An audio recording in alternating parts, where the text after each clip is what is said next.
नमस्कार, मैं रीना तिवारी स्वागत करती हूँ अपने आज की इस क्लास में। और आज हम लोग क्लास 11th का हॉर्नबिल सेक्शन से पहला chapter the portrait of a lady जो है वो पढ़ेंगे। चैप्टर का जैसा कि नाम है द पोर्ट्रेट ऑफ लेडी, तो देखिए पोर्ट्रेट का दो मतलब होता है। एक तो वो जो कोई व्यक्ति जो है अगर कोई पिक्चर बनाता है, कोई पेंटिंग करता है, कोई फ़ोटो बनाता है, उसको जो है हम पोर्ट्रेट कहते हैं। और एक पोर्ट्रेट वो होता है जो कोई किसी के बारे में जो है वो लिखता है, किसी के लाइफ के बारे में जो है अपने शब्दों में जो है वो लिखता है, वो भी जो है पोर्ट्रेट कहलाता है।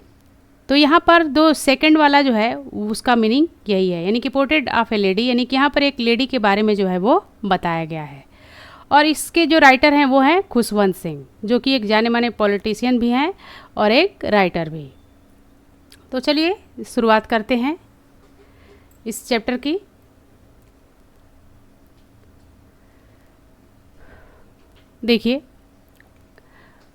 देखिए जान लीजिए कि पहले इसमें जो है राइटर जो है खुद अपने ही दादी माँ के बारे में जो है वो उनके ही पोर्ट्रेट के बारे में जो है वो डिस्क्राइब किए हैं। और पैराग्राफ की शुरुआत होती है माई ग्रैंड मदर। तो शुरू करते हैं। My grand mother like everybody's grandmother, मेरी दादी माँ भी सबकी दादी माँ की ही तरह थी। वाज एन ओल्ड वुमन, वो एक बूढ़ी औरत थी। यानी कि कुल मिलाकर ये कहें तो कह रहे हैं कि मेरी दादी माँ भी सबकी दादी माँ की ही तरह एक बूढ़ी औरत थी। She had been old and wrinkled for the 20 years that I had known her. और बताते हैं कि वो बहुत बूढ़ी हो चुकी थी और उनके चेहरे पर काफ़ी रिंकल्ड फेस था उनका, जैसा कि वो 20 वर्षों से उनको देखते आ रहे हैं। यानी कि 20 वर्षों से वो देख रहे हैं कि उनकी दादी जो है वो बूढ़ी हैं और उनके चेहरे पे जो है वो रिंकल्ड है। आइए देखते हैं आगे। People said that she had once been young and pretty. लोग कहते हैं कि वो भी कभी जो थी यंग थी और सुंदर थी। And had even had a husband but that was hard to believe। और उनका भी पति थे और ये सुनकर राइटर कहते हैं बड़ी मुश्किल से मुझे विश्वास होता था। My grandfather's portrait hung above the mantelpiece in the drawing room. कहते हैं मेरे दादाजी की तस्वीर वहीं मेंटल पीस पर ड्राइंग रूम में टंगी रहती थी उसके ऊपर। And he wore a big turban and loose fitting cloth. और यहाँ पर उनके दादाजी के बारे में बताया जा रहा है कि वह जो है एक जो है टर्बन पहने रहते हैं और लूज फिटिंग उनके जो है वो ड्रेस होते हैं। पगड़ी पहने रहते हैं और लूज फिटिंग उनके जो है वो कपड़े होते हैं। His long white beard covered the best part of his chest and looked at least 100 year old। उनकी बड़ी बड़ी जो वाइट कलर की दाढ़ी थी उनके चेस्ट तक थी और कम से कम जो है वो 100 साल के तो वो दिख ही रहे थे। he did not look at the sort of person who would have a wife or children। और वो ऐसे व्यक्ति नहीं पोर्ट्रेट में दिखाई दे रहे थे कि जिनके बीवी और बच्चे हों। he looked as if he could only have lots grandchildren। और वो ऐसे उनकी रूपरेखा दिखाई दे रही थी, ऐसी उम्र दिखाई दे रही थी कि बस उनके नाती और पोते ही हो सकते हैं। As for my grandmother being young and pretty, the thought was almost revolting। और जैसा कि रही दादी माँ की कि वो भी कभी यंग और प्रिटी होंगी, ये बात ये थॉट जो है मुझे बार बार जो है वो रिवोल्ट कर रहा था। यानी कि देखिए यहाँ पर प्रिटी शब्द जो है सुंदर से होता है, ब्यूटीफुल शब्द भी सुंदर होता है, दोनों का अर्थ सुंदर होता है, लेकिन यहाँ प्रिटी से शब्द से मतलब है बस फिजिकल ब्यूटी से। और अगर कहीं ब्यूटीफुल आता है तो वहाँ पर वो मेंटली और इनर ब्यूटी से भी मतलब रखता है। She often told us the games she use to play as a child. वो अक्सर हमें बताती हैं जो खेल वो बचपन में खेला करती थी। That seems quite absurd and undignified to her part and that we treated like a fable on the prophet she used to tell us। देखिए राइटर कहते हैं कि जब वो कहती थी कि वो बचपन में भी ये विभिन्न प्रकार के खेल जो है वो खेला करती थी, तो ये बात थोड़ा सा बेतुका लगता था और उन लोगों का उतना वो महत्व नहीं देते थे। ऐसा लगता था कि वो प्रॉफिट्स की जो है वो कोई प्रॉफिट जो है वो फेबल जो है वो सुना रहा है हमें, ऐसा वो बात करती थी। आगे के पैराग्राफ में देखते हैं। She had always been short and fat and slightly bent. यहाँ पर वो अपनी दादी माँ के अपीयरेंस के बारे में बात कर रहे हैं खुशवंत सिंह राइटर। कहते हैं she had been short and fat and slightly bent. वह थोड़ी सी मोटी थी, छोटी थी और हल्की सी झुकी थी। Her face was a criss cross wrinkle. उनके चेहरे पर क्रिस क्रॉस यानी कि आड़े तिरछे जो है वो रिंकल थे। Running from everywhere to everywhere, यानी कि वो जो रिंकल्स थे वो उनके चेहरे पर हर जगह थे, एक जगह एक साइड नहीं थे बल्कि हर जगह थे। No we were certain she had always been as if he had known her. Writer कहते हैं कि मैंने तो जब से ही उन्हें देखा है तब से वो उसी तरह से हैं। Old, so terribly old that she could not above grown older. इतनी बूढ़ी थी, इतनी अधिक बूढ़ी हो चुकी थी कि अब इससे ज़्यादा वो बूढ़ी नहीं हो सकती। उनकी एज वहीं जाकर ऐसा लगता था मानो कि रुक गया है। And had stayed the same age, और उसी एज पर 20 ईयर से जो है वो रुकी हुई हैं, ऐसा लगता था। She could never have been pretty. राइटर कहते हैं कि she could never have been pretty, शायद वो कभी सुंदर ना रही हो, यानी कि शारीरिक बनावट ना सुंदर हो। But she was always beautiful, लेकिन वो हमेशा से सुंदर रही हैं। देखिए इस लाइन में आ गया, प्रिटी भी आया है और ब्यूटीफुल भी आया है। इसका मतलब प्रिटी, राइटर कहते हैं भले ही उनकी शारीरिक सुंदरता सही ना हो लेकिन वो ऑलवेज ब्यूटीफुल रही हैं, यानी कि उनके मन की सुंदरता हमेशा, मन से वो बहुत ही सुंदर रही हैं, विचारों से बहुत ही सुंदर रही हैं हमेशा से। She hobbled about the house in spotless white with one hand resting on her wrist waist to balance her stoop and the other। देखिए वो बता रहे हैं कि वो पूरे घर में जो है वो लड़खड़ाते हुए चलती थी अपने वाइट स्पॉटलेस यानी कि एकदम जिस पे कोई दाग धब्बा ना हो ऐसा साड़ी पहनकर, और एक हाथ उनकी जो है होता है बैलेंस बनाने के लिए कमर पर होता है।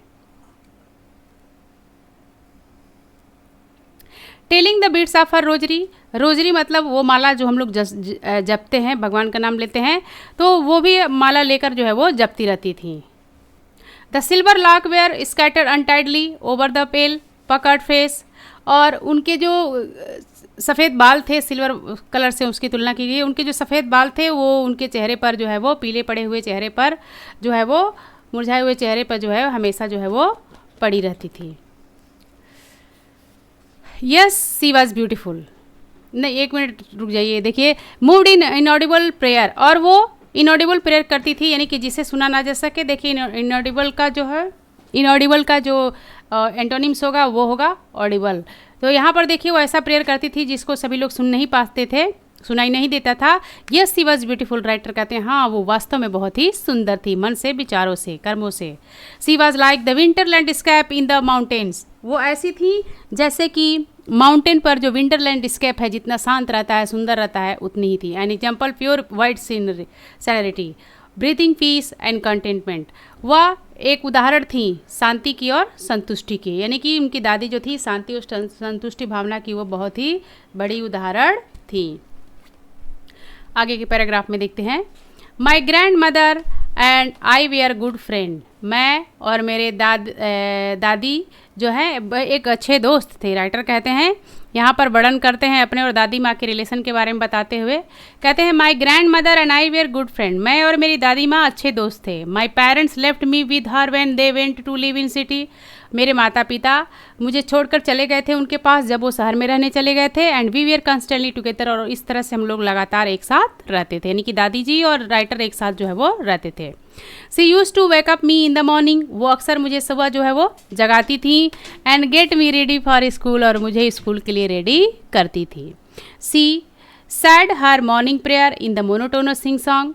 वह एक बहुत ही असुर स्वर में जो है प्रार्थना को करती थी, एक बेसुरे स्वर में करती थी। While she bathed and dressed me in the hope, और वो जब भी मुझे नहलाती थी और ड्रेस पहनाती थी, इन the hope that I would listen, ये आशा करती थी कि मैं भी प्रार्थना को सुनूं, and get know to by heart, और उसे अच्छे से मैं याद कर लूँ। तो राइटर अपनी बात कहते हैं, तो दादी कहती हैं कि दादी के हिसाब से वो प्रार्थना करती थी, चाहती थी कि राइटर भी सुने और वो भी याद कर ले बाई हार्ट। लेकिन देखिए राइटर क्या समझते हैं, I listen because I loved her voice. मैं इसलिए सुनता था क्योंकि मुझे दादी माँ का आवाज़ पसंद था। But never bother to learn it, लेकिन कभी उसे लर्न करने के लिए मैंने कोई परेशानी नहीं उठाई।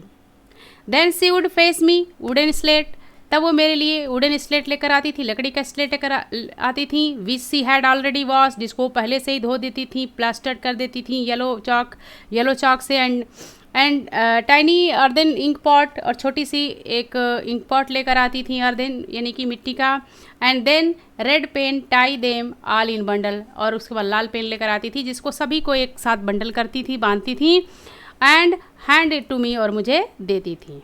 After a breakfast of a thick still chapati and the little butter the sugar spread on it, और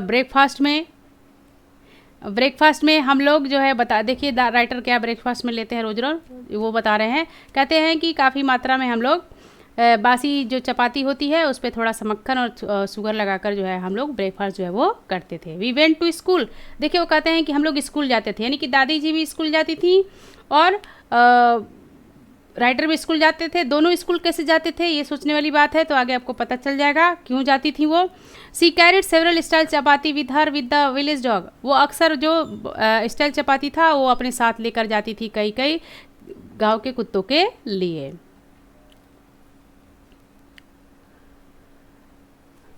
आगे देखिए दादी माँ क्या कहती हैं, राइटर क्या कहते हैं दादी माँ के बारे में।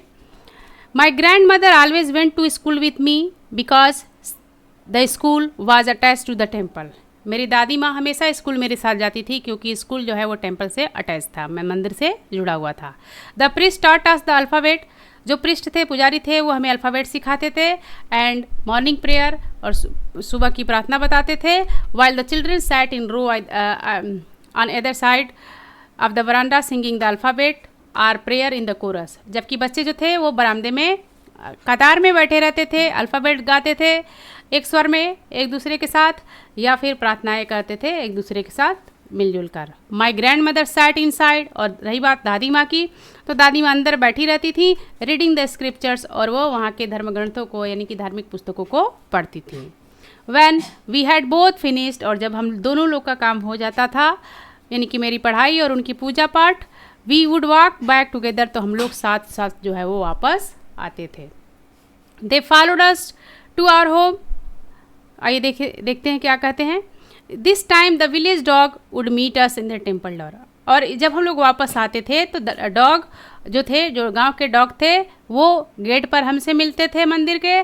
दे follow us our home growling and fighting with each other, वे हमारे पीछे पीछे जो है चिल्लाते हुए और एक दूसरे से लड़ते हुए जो है वो जाते थे। फॉर द चपातीज, रोटी के लिए।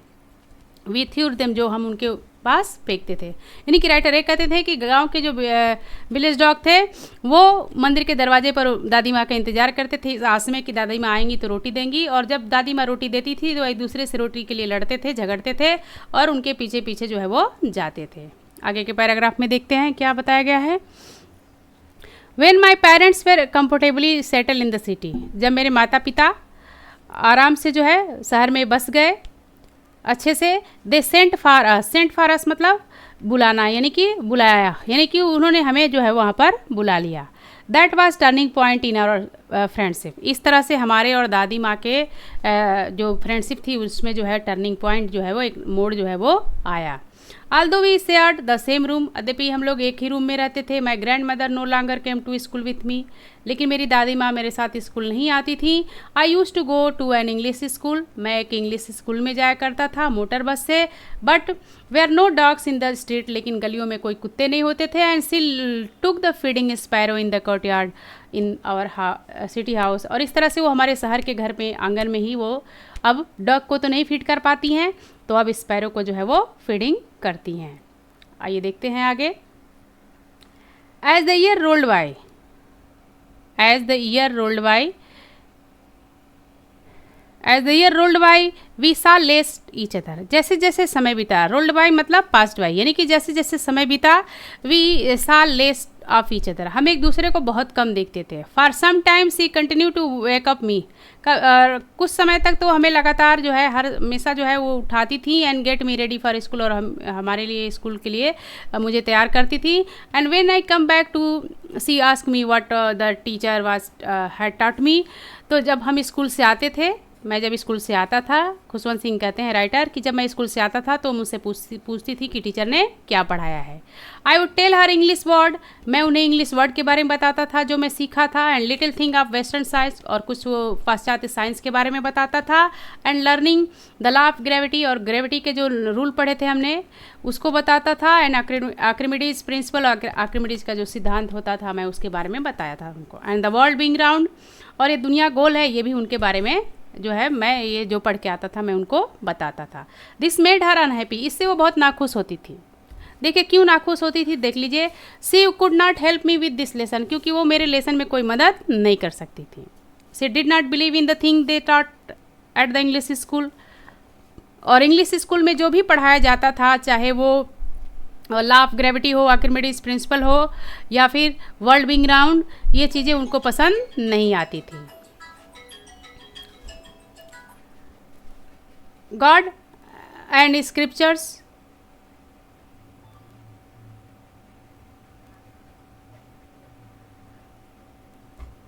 देखते हैं लाइन में आगे क्या दादी माँ सोचती हैं। She did not believe the thing they taught at the English school, उनको वो सारी चीज़ें पसंद नहीं आती थी जो स्कूल में पढ़ाई जाती थी, and was distress that there was no teaching about God and scriptures, और वो इस बात को लेकर बहुत ही डिस्ट्रेस रहती हैं, बहुत ही अनहैप्पी रहती हैं, बहुत दुखी रहती हैं कि स्कूल में ना भगवान के बारे में पढ़ाया जा रहा है, ना किसी धार्मिक चीज़ों के बारे में पढ़ाया जा रहा है, धार्मिक ग्रंथों के बारे में पढ़ाया जाएगा। One day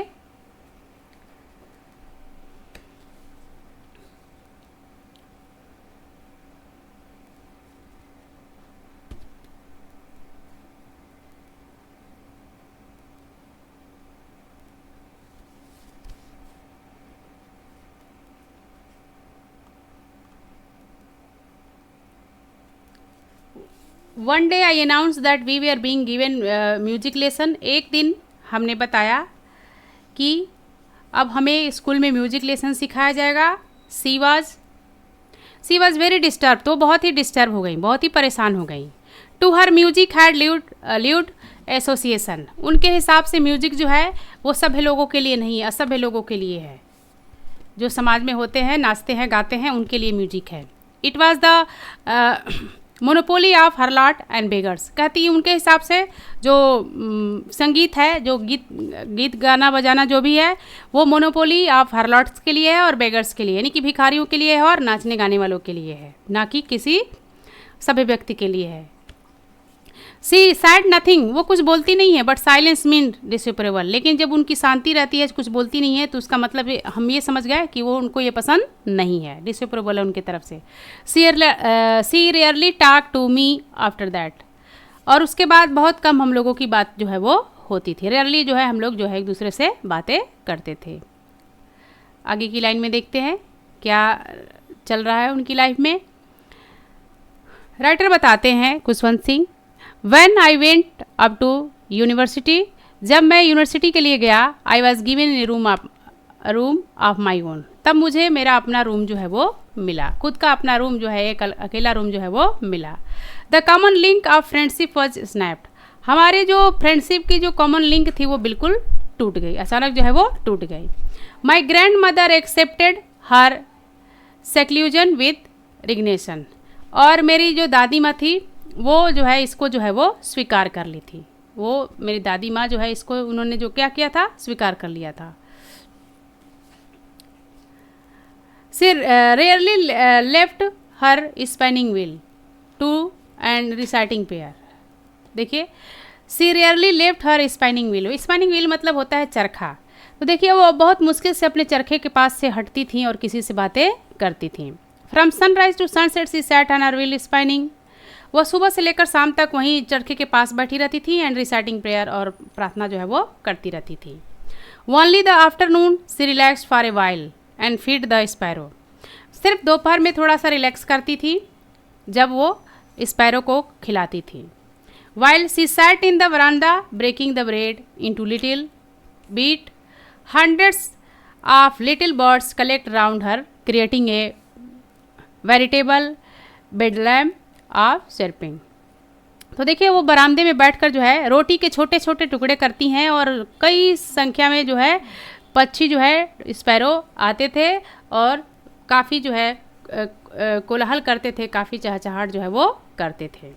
some came and perch on her legs, कुछ स्पैरो आती थी जो उनके पैर पर बैठ जाती थी, पर्स मतलब सेट होता है तो बैठ जाती थी। Another are on her shoulder, और कुछ उनके कंधे पर बैठ जाती थी। Some even sat on her head, और कुछ तो चिड़िया होती थी ऐसी जो उनके सर पर बैठ जाती थी। She smile but never shooed them away, लेकिन वो मुस्कुराती थी, वो उन्हें उड़ाती नहीं थी बल्कि मुस्कुराती थी। It use to be the happiest half hour for the day of her, ये उनके दिन का यानी कि पूरे दिन का वो आधा घंटा उनके दिन का जो है सबसे जो है वो हैप्पी आवर्स जो है वो रहता है, खुशी के पल जो है वो होता है। आगे की लाइन देखते हैं। When I decided to go abroad for further study, और जब मैंने निर्णय लिया कि मैं आगे की पढ़ाई के लिए विदेश जाऊंगा, I was sure my grand mother would be upset, मुझे ऐसा लगा था शायद मेरी दादी माँ ये सुनकर जो है वो अपसेट हो जाएंगी। I would be away for 5 years, क्योंकि मुझे 5 वर्ष के लिए जाना था। And at her age one could never tell, and at her age one can never could, और उनकी उम्र के बारे में तो कोई कुछ नहीं बता सकता। But my grand mother could, मेरी दादी माँ तो बता सकती हैं। सी वॉज नॉट इवन सेंटिमेंटल, जब मैं जा रहा था तभी वो सेंटिमेंटल नहीं थी, तभी वो भावुक नहीं थी। She came to leave me at the railway station, वह मुझे रेलवे स्टेशन पर छोड़ने के लिए आए। बट डिड नॉट टॉक और शो एनी इमोशन, लेकिन उन्होंने मुझसे न बात की और ना ही किसी तरह का इमोशन जो है उन्होंने दिखाया। हर लिप्स मूव्ड इन प्रेयर, वहाँ पर भी वो प्रार्थनाएं कर रही थी। Her mind was lost in prayer, उनका मन और तन सभी जो था प्रार्थना में खोया हुआ था। Her fingers were busy in telling the beats of her rosary, उनकी जो उंगलियां थी वो मालाएं जपने में बिजी थी, यानी कि वो मालाएं जप रही थी। साइलेंटली सिक्स्ड माई फोरहेड, बहुत ही शांति से उन्होंने मेरे ललाट को चूमा। And when I left I cherished the moist imprint as perhaps she lost sign of physical contact with us, और कह रहे हैं कि जब मैं वहाँ से निकला तब मैंने महसूस किया कि शायद ये मेरी दादी माँ इतनी बूढ़ी हो गई हैं तो शायद ये हम लोगों का जो है वो लास्ट कॉन्टैक्ट जो है वो हो सकता है, ऐसा सोचते थे राइटर। आगे देखते हैं क्या होता है। But that was not so, लेकिन ऐसा कुछ भी नहीं था। After 5 years I come back home, 5 वर्ष बाद मैं घर आया। And was met by her at the station, और फिर से मैं उनसे स्टेशन पर मिला। She did not look at the a day older, वह जैसी दिखाई दे रही थी ठीक वैसे ही दिखाई दे रही, एक दिन भी बड़ी नहीं है दिखाई दे रही, एक दिन की बूढ़ी नहीं दिखाई दे रही, यानी कि जैसा वो देखकर दादी को गए थे सेम वैसी ही थी। She still had no time forward, इस बार भी वो एक शब्द नहीं बोली। And while she clasp me and her, और जब उन्होंने मुझे अपने गले में लगाया, I could hear her reciting prayer, बस मैं उनकी प्रार्थना को ही सुन सकता था। यानी कि स्टेशन पर जब वो आई थी उन्हें गले लगाई, एक शब्द नहीं बोली, लेकिन जो वो प्रार्थना कर रही थी वो राइटर को सुनाई दे रहा था। Even on the first day of my arrival, और यही नहीं, जब पहले दिन मैं वहाँ पर आया था एब्रॉड से, her happiest moment were with the sparrow, उस दिन भी वो जो है स्पैरो को जो है दाना खिलाती हैं। Longer and with frivolous rebuke, और उनसे जो है वो बातचीत जो है करती हैं, डांट फटकार जो है वो करती हैं। आगे देखते हैं पैराग्राफ में।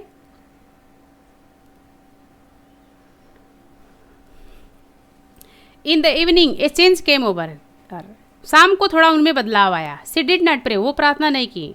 सी collected a woman of the neighbourhood, उन्होंने पास पड़ोस की औरतों को जो है वो कलेक्ट किया। गाट एंड ओल्ड ड्रम, और एक पुराना ड्रम लिया, ढोलक लिया। एंड स्टार्टेड टू सिंग, और गाना शुरू कर दिया। For several hours she trump the sagging skin of the dilapidated drum, और इस तरह से वो कई घंटे तक जो है उस ड्रम के साथ जो है वो थम्ड की, यानी कि ड्रम को बजाई। And सैंग with the home coming barrier, और घर आने का, यानी कि बैरियर जब घर आते हैं तो, यानी कि विजेता जब घर आते हैं, कोई योद्धा घर आते हैं, वैसा जो गाना होता है लोकगीत, वो इस तरह का गाना वो गाती हैं। We had to persuaded her to stop wide over standing, हम लोग जो है बार बार उन्हें जो है रुकने के लिए जो है वो प्रयास कर रहे थे। That was the first time since I had known her that she did not pray, और पहली बार मैंने देखा कि उन्होंने प्रार्थना नहीं किया, बल्कि मेरे आने की खुशी में उन्होंने जो है पास पड़ोस की औरतों को इकट्ठा करके जो है वो गाना गाया। आगे देखते हैं क्या हुआ। The next morning she was taken ill, अगली सुबह वो बीमार पड़ गई। It was the mild fever, हल्का बुखार था, and the doctor had told us that, और डॉक्टर ने हमें ये बताया कि इट वुड गो, कि यह ठीक हो जाएगा। यानी कि अगले दिन दादी माँ बीमार पड़ जाती हैं, हल्का बुखार रहता है, डॉक्टर कहते हैं कि ठीक हो जाएगा, but my grand mother thought differently, लेकिन मेरी दादी माँ तो कुछ अलग ही सोच रही थी सी told us that her and was near, उन्होंने ये बताया कि उनका निकट जो है वो समय निकट आ गया है जाने का। एंड सी सेड दैट, और उन्होंने ये बोला, since only A few hour before the close of the last chapter of life, उन्होंने बोला कि अब जब कुछ ही पल में मेरी ज़िंदगी का चैप्टर ओवर होने वाला है, ख़त्म होने वाला है, she had to omitted to pray, तो उन्हें प्रार्थना जो है वो कर लेनी चाहिए। She was not going to waste any more of time talking to us, वो एक भी पल हम लोगों से बात करके जो है गंवाना नहीं चाहती थी। वी प्रोटेस्टेड, हम लोगों ने उसका विरोध भी किया, बट सी इग्नोर, लेकिन उन्होंने मना कर दिया, हमारे प्रोटेस्ट को उन्होंने इग्नोर कर दिया। सी ले पीसफुली इन बेड प्रेइंग, वह लेटे लेटे जो है आराम से प्रार्थना कर रही थी शांतिपूर्वक, एंड टेलिंग हर बीट्स, अपनी मालाएं जप रही थी। Even before we could suspect her lips stop moving, अभी हम लोग संदेह करते ही तब तक उनका जो है वो, अभी हम लोग संदेह कर ही रहे थे, उसके पहले ही जो है उनके हाथ से माला जो है वो गिर जाती है। लाइफलेस फिंगर, उनके उंगलियों से जो है मालाएं जो है वो, रोजरी जो है वो गिर जाती है। A peaceful pallor spread on her face, एक शांतिमय पीलापन उनके चेहरे पर छा जाता है। And we knew that she was dead, और हम लोग समझ जाते हैं कि अब वो मर गई। तो इस तरह से दादी के लाइफ का जो है वो अंत हो जाता है। आगे देखते हैं। We lifted her off the bed, हम लोगों ने उन्हें बेड से उठाया, एज इज कस्टमरी, जैसा कि रीति रिवाज के अनुसार होता है। Laid her on the ground, उन्हें ज़मीन पर लिटाया, and covered with the red shroud, और लाल कफन से उनको ढक दिया। After a few hour of morning we left her alone to make arrangement for the her funeral, और कहते हैं राइटर कि कुछ पल जो है रोना धोना करने के बाद, विलाप करने के बाद हम लोग जो है उन्हें अकेला छोड़ दिए, और हम लोग अंतिम संस्कार की तैयारी में जो है वो लग गए। In the evening, we went to the room with the crude stretcher to take her to be cremated, और शाम को हम लोग जो है उन्हें जो है वो स्ट्रेचर पर लेकर जो है वो दाह संस्कार के लिए गए। The sun was setting and had lit her room and veranda with the blaze of golden light, और सूर्यास्त होने वाला था, उनके रूप में हल्का हल्का प्रकाश आ रहा था गोल्डन कलर का। We stop half way of courtyard, हम लोग आंगन में थोड़ी देर के लिए, आधे आंगन में थोड़ा रुके। All over the veranda and in her room right up the where she lay dead and step on the floor, rep thousand sparrow scatter on the floor. देखिए वो कहते हैं कि all over the veranda and in her room right up where she lay dead, यानी कि पूरे बरामदे में, उनके रूम में, या जहाँ भी वो लेटी थी वहाँ पर, wrapped in the red shroud, जो लाल कफन में ढकी हुई थी, लेटी थी वहीं पर। Thousand of sparrow sat scattered on the floor, तो हजारों की संख्या में जो है वो स्कैरो फ्लोर पर आकर बैठी थी। चिड़िया जो है, गौरैया जो है आकर उनके फ्लोर पर बैठी थी, जहाँ जहाँ भी वो रहती थी। देर वर नो चिरपिंग, और वो लोग आवाज़ जो है वो नहीं कर रहे थे, जो चिड़ियाएँ थी वो बिल्कुल शोर नहीं कर रही थी। We felt sorry for the birds, हमें उन चिड़ियाओं को देखकर बहुत दुख लग रहा था। And my mother fetch some bread for them, और मेरी माँ कुछ रोटी लेकर आती हैं उन लोगों के लिए, उन चिड़ियाओं के लिए मेरी माँ कुछ रोटी लेकर आती हैं। She broke into little crumbs, वह उनको छोटे छोटे टुकड़ों में जो है वो तोड़ देती हैं। And that way my grand mother use to, जैसा कि मेरी दादी माँ करती थी। And threw it to them, और उनके सामने जो है वो फेंक देती हैं। The sparrow took no notice of the bread, लेकिन गौरैया जो रहती हैं वो बिल्कुल रोटी पर ध्यान नहीं देती हैं। When we carried my grand mother's corpse off, और जब हम लोग दादी माँ को लेकर चले गए, दे फ्लू अवे क्वाइटली, तो चिड़ियाएँ भी जो है शांतिपूर्वक उड़ गईं। Next morning the sweeper swept the bread crumb into the dustbin, अगले सुबह जो सफाई कर्मी थे उन्होंने जो है जो भी रोटी का टुकड़ा था उसे साफ करके उन्होंने डस्टबिन में जो है वो डाल दिया। तो इस तरह से हमारा चैप्टर जो है वो ख़त्म होता है। उम्मीद है आपको पसंद आएगा। आगे की क्लास में फिर से मिलते हैं, तब तक के लिए गुड बाय।